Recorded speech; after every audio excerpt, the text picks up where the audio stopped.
माता की। भारत माता की। भारत माता की। हम ये पावन धरती का बारंबार प्रणाम करित है।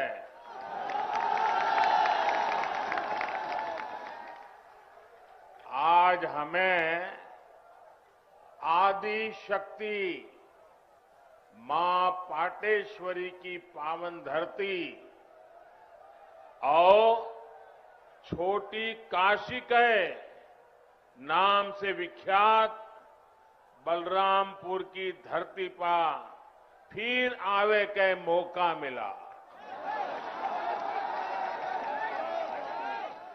आपसे हमें खूब आशीर्वाद मिला है।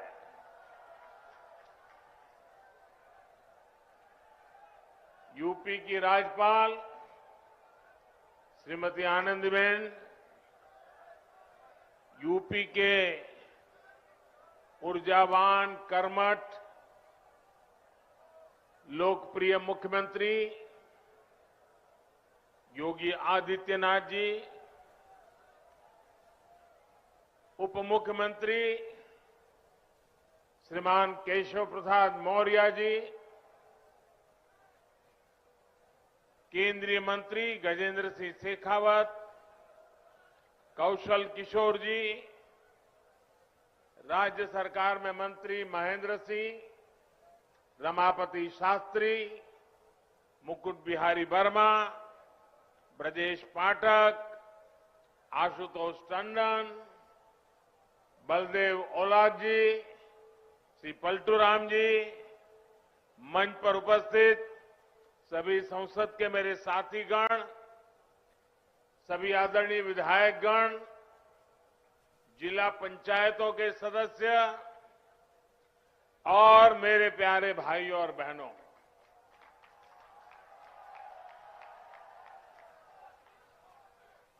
क्रांतिकारियों की इस धरती ने देश के स्वतंत्रता संग्राम में अपना अमूल्य योगदान दिया है। राजा देवी बख्श सिंह, राजा कृष्ण दत्तराम और पृथ्वीपाल सिंह जैसे पराक्रमियों ने अंग्रेजी शासन से लोहा लेने में कोई कसर बाकी नहीं छोड़ी थी। अयोध्या में बन रहे प्रभु श्री राम के भव्य मंदिर की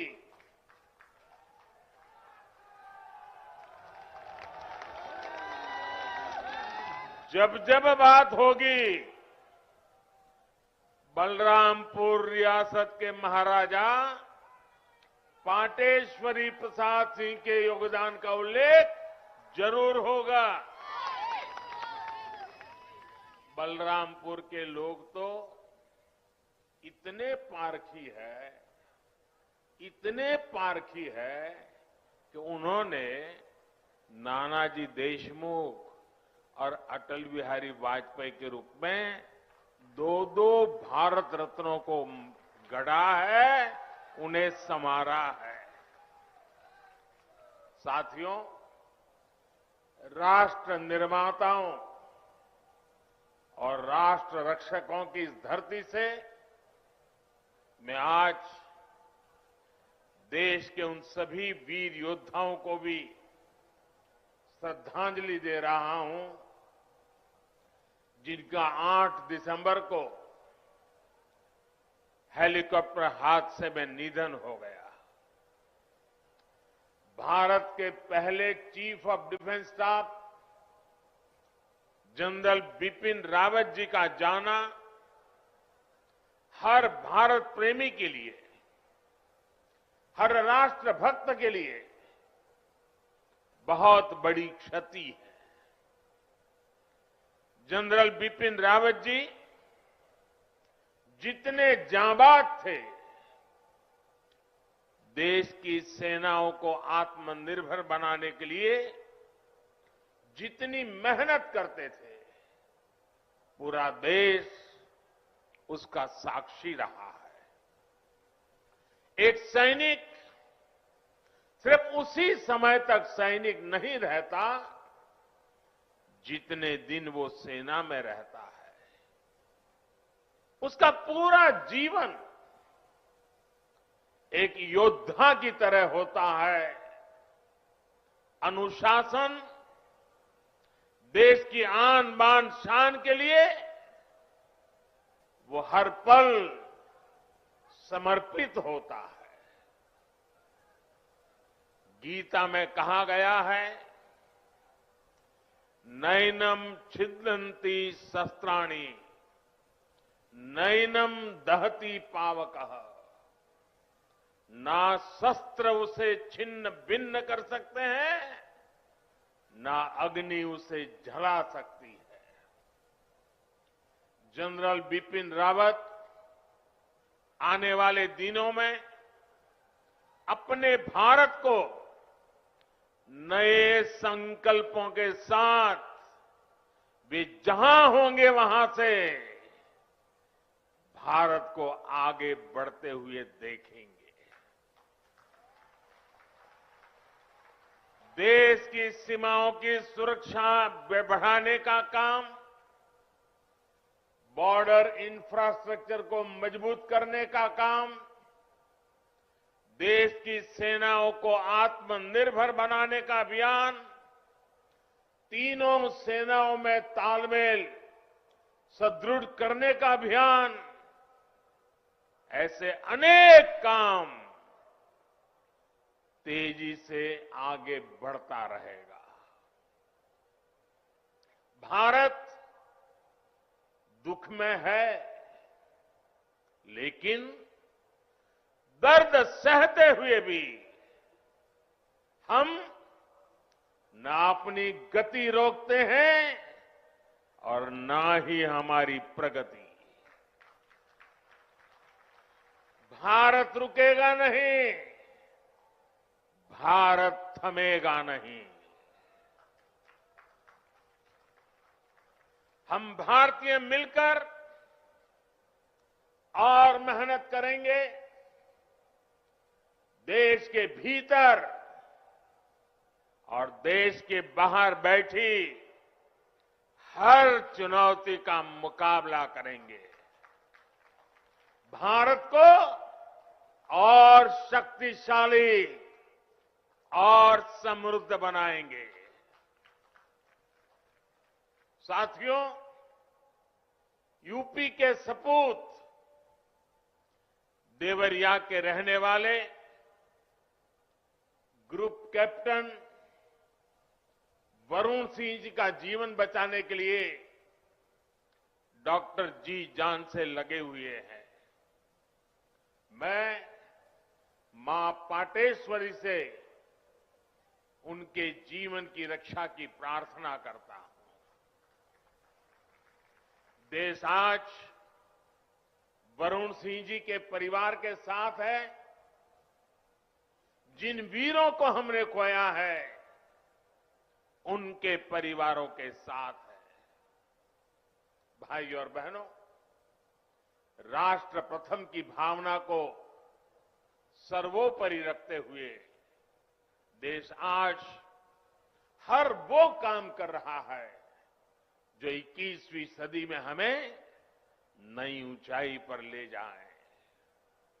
देश के विकास के लिए ये भी बहुत जरूरी है कि पानी की कमी कभी बाधा न बने। इसलिए देश की नदियों के जल के सदुपयोग हो, किसानों के खेत तक पर्याप्त पानी पहुंचे, ये सरकार की सर्वोच्च प्राथमिकताओं में से एक है।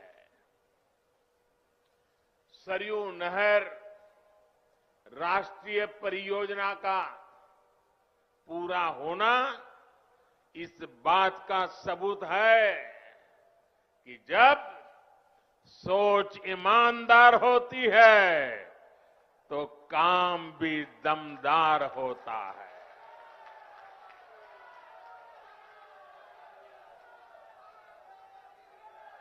दशकों से आप इसके पूरे होने का इंतजार कर रहे थे। घाघरा, सरयू, राप्ती, बाणगंगा और रोहिणी की जल शक्ति अब इस क्षेत्र में समृद्धि का नया दौर लेकर आने वाली है। बलरामपुर के साथ साथ बहराइच, गोंडा, श्रावस्ती, सिद्धार्थनगर, बस्ती, गोरखपुर, महाराजगंज और कुशीनगर के सभी साथियों को, लाखों मेरे किसान भाइयों बहनों को आज हृदय से बहुत बहुत बधाई देता।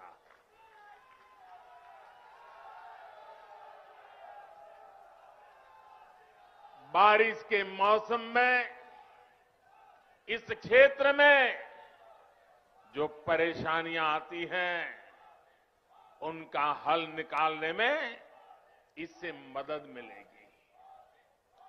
और मैं जानता हूं मेरे प्यारे भाइयों बहनों, हमारे यहां तो इतिहास गवाह है, अगर किसी ने प्यासे को एक प्याला भर पानी पिला दिया होता है तो वो इंसान जीवन भर कभी उस ऋण को भूलता नहीं है, जीवन भर उस इंसान को भूलता नहीं। और आज लाखों किसानों के प्यासे खेत जब पानी प्राप्त करेंगे, मुझे पक्का भरोसा है आपके आशीर्वाद जीवन भर हमें काम करने की ताकत देंगे, आपके आशीर्वाद हमें नई ऊर्जा देंगे।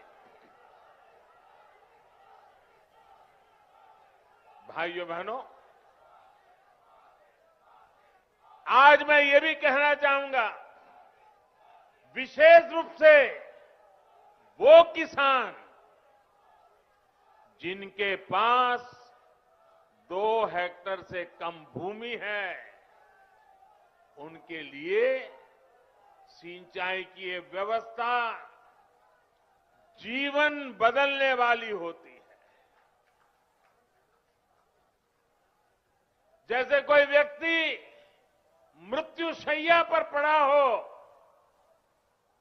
उसको ब्लड की जरूरत हो, लहू की जरूरत हो, रक्त की आवश्यकता हो, और जैसे ही डॉक्टर रक्त ला करके उसको चढ़ाएं और उसकी जीवन बच जाता है, इस पूरे क्षेत्र के खेतों को ऐसी ही नई जिंदगी मिलने वाली है। साथियों, बलरामपुर की मसूर दाल का स्वाद तो बीते सालों में देश भर में फैला ही है। अब पारंपरिक फसलों के साथ साथ इन क्षेत्रों के किसान अधिक दाम देने वाली, अधिक आय देने वाली दूसरी फसलों की खेती भी व्यापक रूप से कर पाएंगे। साथियों, सार्वजनिक जीवन में मुझे एक लंबे समय से काम करने का सौभाग्य मिला है।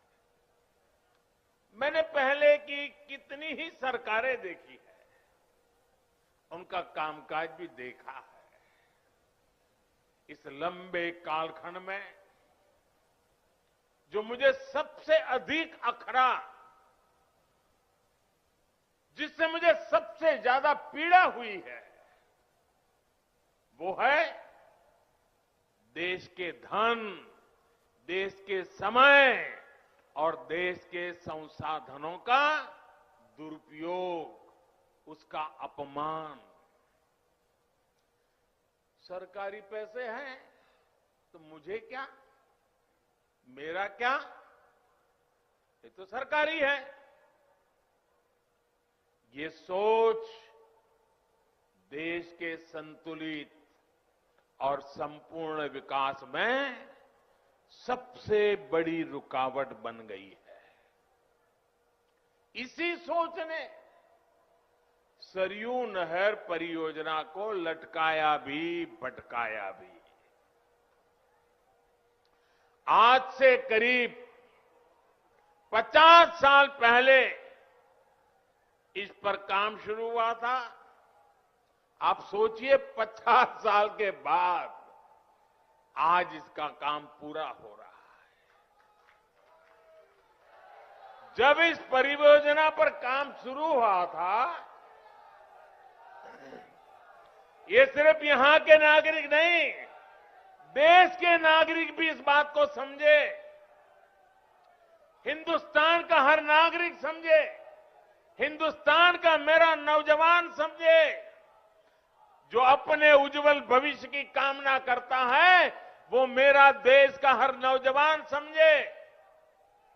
साथियों, जब इस परियोजना पर काम शुरू हुआ था तो इसकी लागत 100 करोड़ रुपए से भी कम थी। जरा आप बोलेंगे कितनी लागत थी उस समय जब शुरू होना था तब? कितनी थी? कितनी थी? 100 करोड़। और आज कहां पहुंचा मालूम है? आज ये लगभग 10,000 करोड़ रुपए खर्च करने के बाद पूरी हुई है। 10,000 करोड़। कितना? कितना? पहले होना था 100 करोड़ में, आज हुआ 10,000 करोड़ में। ये पैसा किसका था भाइयों? ये पैसा किसका था? ये धन किसका था? आपका था कि नहीं था? इसके मालिक आप थे कि नहीं थे? आपके मेहनत का एक एक रुपया सही समय पर सही काम के लिए उपयोग होना चाहिए था कि नहीं होना चाहिए था? जिन्होंने नहीं किया वे आपके गुनहगार है कि नहीं है? आपके गुनहगार है कि नहीं है? ऐसे लोगों को आप सजा देंगे कि नहीं देंगे? पक्का देंगे? मेरे प्यारे भाइयों बहनों, पहले की सरकारों की लापरवाही की 100 गुना ज्यादा कीमत इस देश को चुकानी पड़ी है। हमारे इस क्षेत्र के लाखों किसानों को भी अगर सिंचाई का यही पानी अगर 20 साल 30 साल पहले मिला होता, आप कल्पना कर सकते थे? अगर मेरे किसान के पास पानी होता, पिछले 25-30 साल में पानी उसके पास पहुंचा होता, तो वो सोना पैदा करता कि नहीं करता? देश का खजाना भर देता कि नहीं भर देता? अपने बच्चों की शिक्षा दीक्षा अच्छी कर पाता कि नहीं कर पाता? भाइयों बहनों, दशकों से इस देरी की वजह से मेरे यहां के किसान भाइयों बहनों का भी अरबों खरबों रुपयों का नुकसान हुआ है। वैसे साथियों, जब मैं आज दिल्ली से चला तो सुबह से मैं इंतजार कर रहा था कि कब कोई आएगा, कहेगा कि मोदी जी, इस योजना का फीता तो हमने काटा था, ये योजना तो हमने शुरू की थी।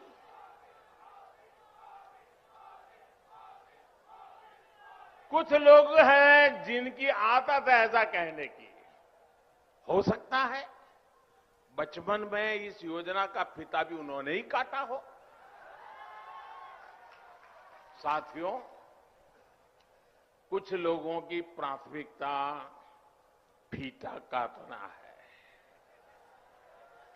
हम लोगों की प्राथमिकता योजनाओं को समय पर पूरा करना है।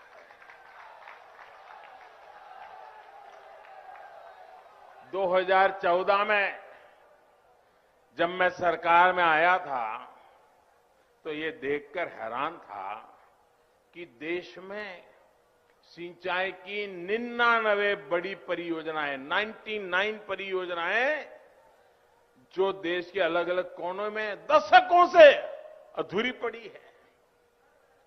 हमने देखा कि सरयू नहर परियोजना में कितनी ही जगहों पर नहरें आपस में जुड़ी ही नहीं थी, पानी आखिरी छोर तक पहुंचाने की व्यवस्था ही नहीं थी। सरयू नहर परियोजना में जितना काम 5 दशक में हो पाया था,